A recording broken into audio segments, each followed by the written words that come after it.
이 시간에는 무엇을 하실 수 있거든 이란 제목을 가지고 본문 말씀인 마가복음 9장 22절 말씀을 통해서 하나님께서 저와 여러분에게 주시는 말씀을 함께 나누도록 하겠습니다. 이 본문 말씀인 마가복음 9장 22절은 어제에 이어서 우리가 계속해서 시리즈처럼 이어지는 본문 말씀입니다. 내일까지 이렇게 마가복음 9장에 대해서 우리가 살펴보게 될 것입니다. 그래서 어제 우리가 살펴본 말씀을 간략하게 생각해 보면 변화산상의 말씀이었습니다. 그래서 예수님과 세 제자들 베드로, 야고보, 요한이 변화산상에 올라가서 예수님께서 변화되시는 것을 보고 그것이 우리가 스피리추얼 하이다 이렇게 분별을 했습니다. 거기에서 영적인 우리가 희열을 맛보고 영적인 정상에 맛보았을 때, 그런데 그것보다도 더 중요한 것은 바로 내려올 때의 능력이라는 것에 대해서 우리가 살펴본 바가 있습니다. 내려왔을 때, 현실에 내려왔을 때, 이 세상에 내려왔을 때, 영적인 계곡에 내려왔을 때 우리가 어떻게 우리의 믿음을 지키며 어떻게 하나님의 영광을 나타낼 것인가에 대해서 우리가 살펴본 것입니다. 그래서 정말로 이 제자들, 예수님과 이 세 제자들이 이 현실에 내려왔을 때, 영적인 계곡에 내려왔을 때 어떤 일이 벌어지는가에 대해서 오늘 이 시간 살펴보는 것입니다. 먼저 보기 위해서 14절 말씀을 보겠습니다. 마가복음 9장 14절 말씀에 이에 그들이 제자들에게 와서 보니 큰 무리가 그들을 둘러싸고 서기관들이 그들과 더불어 변론하고 있더라. 영적인 하이, 영적인 굉장히 정상에 서 있었을 때 너무나 영광스러운 그런 장면을 보고서 너무나 기쁨 가운데 이제 그 기쁨을 가지고 이제 밑으로 내려왔습니다.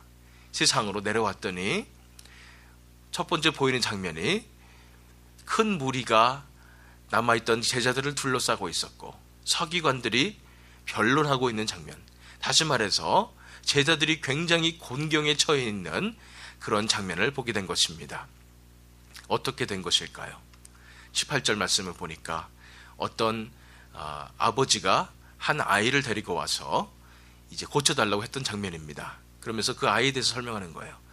귀신이 어디서든지 그를 잡으면 거꾸러져 거품을 흘리며 이를 갈며 그리고 파리해지는지라. 내가 선생님의 제자들에게 내쫓아 달라 하였으나 그들이 능히 하지 못하더이다. 이렇게 세상의 현실 가운데 돌아오니까 이 아버지가 아이를 데려가서 예수님의 제자들에게 고쳐달라고 그랬는데 제자들이 이 정도는 고칠 수 있을 것이다 생각하고 고치려고 했는데 고치지를 못했다는 것입니다. 그러면서 모든 사람들이, 무리들이 모여서 지금 어떻게 된 것이냐, 예수님의 제자들이라고 하는 사람들이 어떻게 못 고치느냐 이러면서 이거 예수님이라는 사람 이거 가짜인가 보다 이러면서 온갖 의심과 불신이 팽배한 상황이고 둘러싸서 지금 공격하고 있는 그런 장면이라는 것입니다. 그토록 영적인 정상에 섰을 때 영광스럽고 정말 모든 것을 다 할 수 있고 정말 하나님은 살아계시고 내가 정말 그 안에서 모든 것을 다 할 수 있다고 생각을 했는데 이러한 현실 가운데 세상의 계곡에 내려왔을 때는 너무나도 무력하게 느껴지는 것입니다. 아무것도 할 수 없다는 생각이 드는 것입니다. 그리고 이미 이 세상의 시각은 의심의 시각이고 불신의 시각인 것입니다. 그래서 본문 말씀을 보면은 22절 본문 말씀을 보면 귀신이 그를 죽이려고 불과 물에 자주 던졌나이다. 그러나 무엇을 하실 수 있거든 우리를 불쌍히 여기사 도와주옵소서. 이 아버지의 부탁을 보시길 바랍니다. 이제 벌써 의심이 가득 찼습니다. 그래가지고 예수님한테 부탁하는데 무엇을 하실 수 있거든 우리를 불쌍히 여기사 도와주옵소서 이렇게 부탁을 하는 것입니다. 예수님에게는 참 굴욕이 아닐 수 없습니다. 그동안 수많은 기적을 베풀었고 수많은 병자들을 다 낫게 해주었는데 고작 예수님한테 한다는 말이 무엇을 하실 수 있거든 이렇게 얘기하는 것입니다. 보니까 당신들 제자 보니까 이거 좀 의심이 굉장히 의심스러운데 가짜 같은데 당신은 다를 바가 있겠습니까? 그렇지만 할 수 있으면 좀 해보십시오. 이런 자세로 얘기를 하는 것입니다. 우리가 영적인 정상에 섰을 때는 하나님의 영광을 바라보면서 하나님과 함께 있으면서 무엇이든 다 할 수 있다고 생각하는 상황이었지만 이 세상의 현실은 우리에게 너무나도 가혹한 현실인 것입니다. 우리를 믿지 못하는 현실인 것입니다. 우리가 우리의 믿음을 지키기에 너무나도 어려운 그런 현실인 것을 우리가 알아야 합니다. 그런데 우리가 주일 예배에 나와서 하나님을 만나고 또 새벽 예배마다 하나님을 만나고 또 부흥에 가서 하나님을 만나고 이런 영적인 하이에 있을 때 우리가 하나님과 개인적인 교제 시간을 가질 때 이럴 때 우리의 믿음이 반가름 나는 것이 아니라 물론 그 시간이 굉장히 중요하지만 그것을 그 하나님의 임재를 붙잡고 하나님의 빛을 붙잡고 이제 이러한 우리에게 너무나 어려운 현실을 그 세상에 나와서 그 믿음을 지킬 수 있는가, 그 세상에 나와서 하나님의 빛을 반사할 수 있는가가 중요한 것이라는 것을 우리가 계속해서 살펴보아야 하는 것입니다. 그렇습니다. 세상의 현실은 이렇게 우리에게 관대하지 않습니다.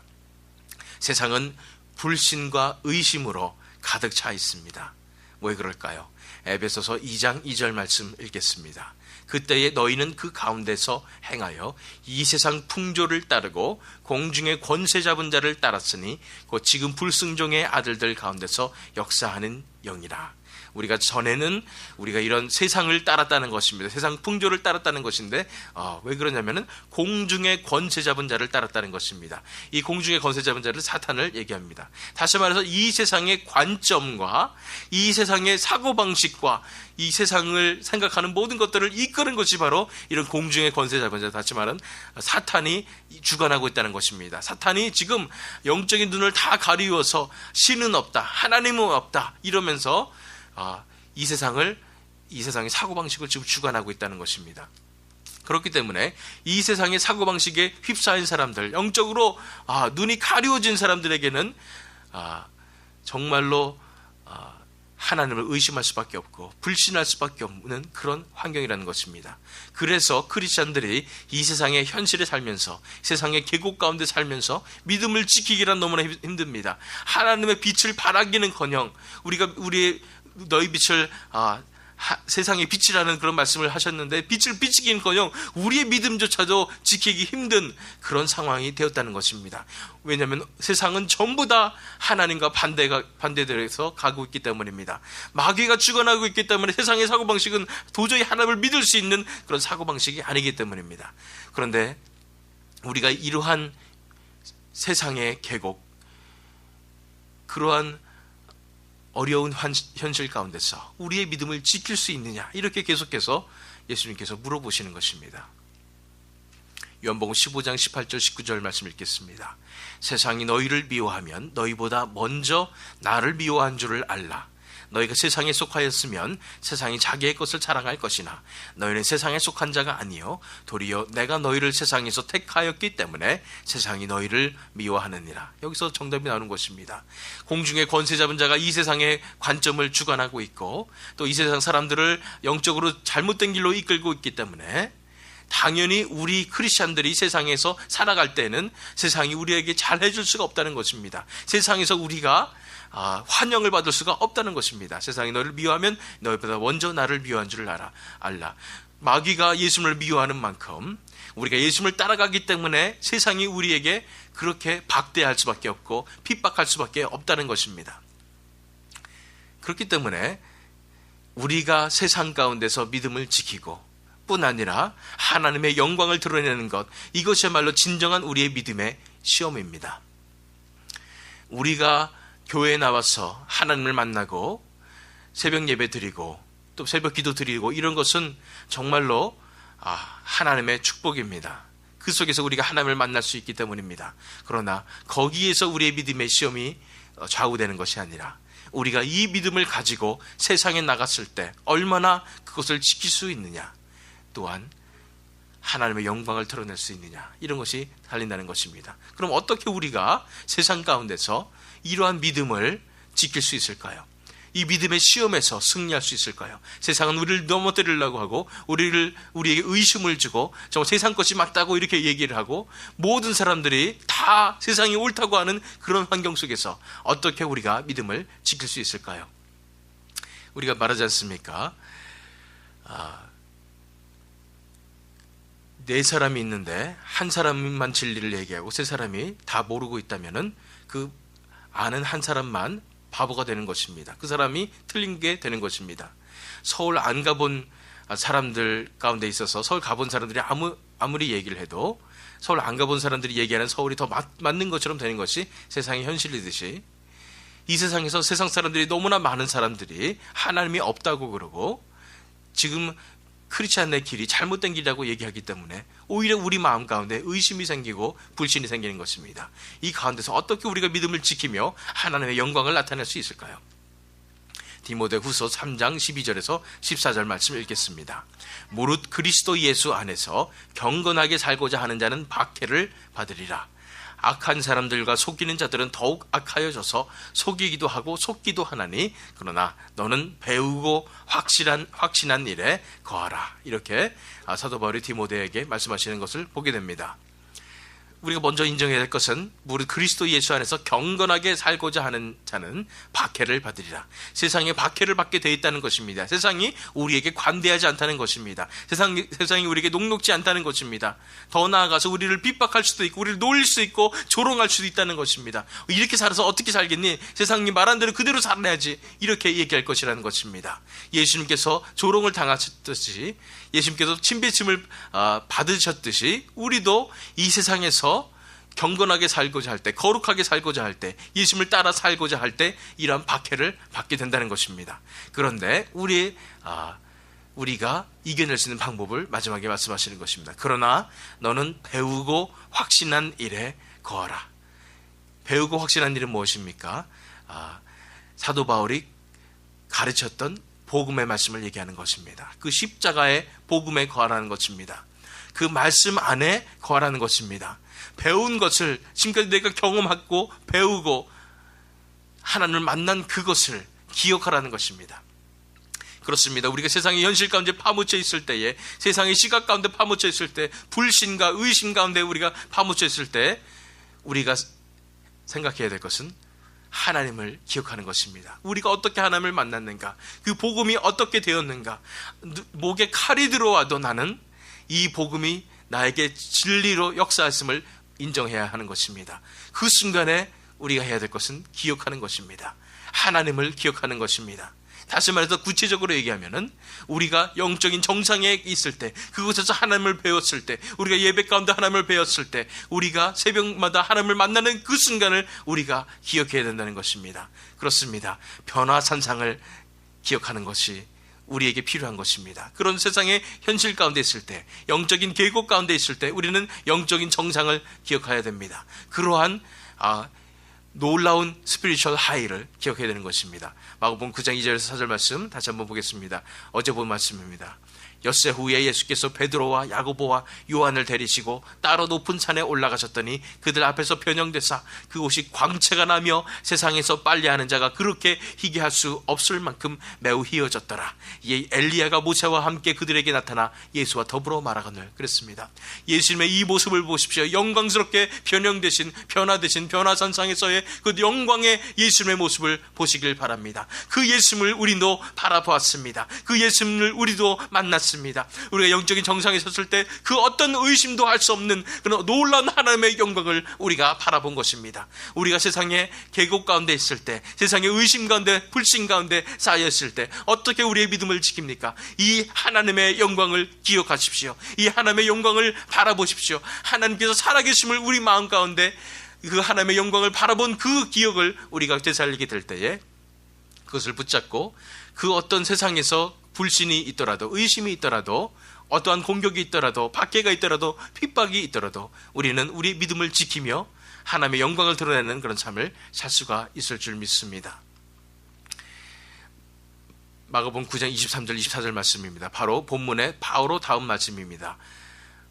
예수님 하실 수 있으면 좀 어떻게 고쳐보세요, 이렇게 얘기한 그 아버지에게 예수님께서 하신 말씀이에요. 예수께서 이르시되 할 수 있거든이 무슨 말이냐, 믿는 자에게는 능히 하지 못할 일이 없느니라 하시니, 곧 그 아이의 아버지가 소리를 질러 이르되 내가 믿나이다, 나의 믿음 없는 것을 도와주소서 하더라. 그렇습니다. 이제는 우리가 이 세상에서 가져야 할 것은 이 믿음이라는 것입니다. 믿는 자에게는 능히 하지 못할 일이 없음을 믿어야 하는 것입니다. 그런 불신과 의심이 팽배한 이 세상에서 우리가 믿음을 지키기 위해서는 우리가 하나님 안에서 우리가 못할 일이 없다는 것을 믿음으로 그 영광의 하나님을 바라보며 그 변화산상을 우리가 기억하며 믿는 자에게는 능치 못할 일이 없다고 우리가 고백하게 되는 것입니다. 그리고 그래도 우리가 믿음이 부족하거든 이 아이의 아버지처럼 부르짖으시기 바랍니다. 내가 믿나이다. 나의 믿음 없는 것을 도와주셔서 하나님 앞에 간절히 부르짖으십시오. 내가 믿습니다. 나에게 그 믿음을 주시옵소서 라고 간절히 부르짖을 때 하나님께서 우리에게 믿음을 회복해 주시며 우리가 이 세상 가운데 믿음을 지키게 하실 것이며 예수님으로 살아감으로써 하나님의 영광을 나타나게 하실 것입니다. 마지막으로 베드로전서 1장 7절 말씀 보겠습니다. 너희 믿음의 확실함은 불로 연단하여도 없어질 금보다 더 귀하여 예수 그리스도께서 나타나실 때에 칭찬과 영광과 존귀를 얻게 할 것이니라. 우리가 이런 믿음으로 붙잡고 나아갈 때, 믿음의 확실함을 붙잡고 나아갈 때 우리는 믿음의 시험을 받습니다. 이러한 연단을 받습니다.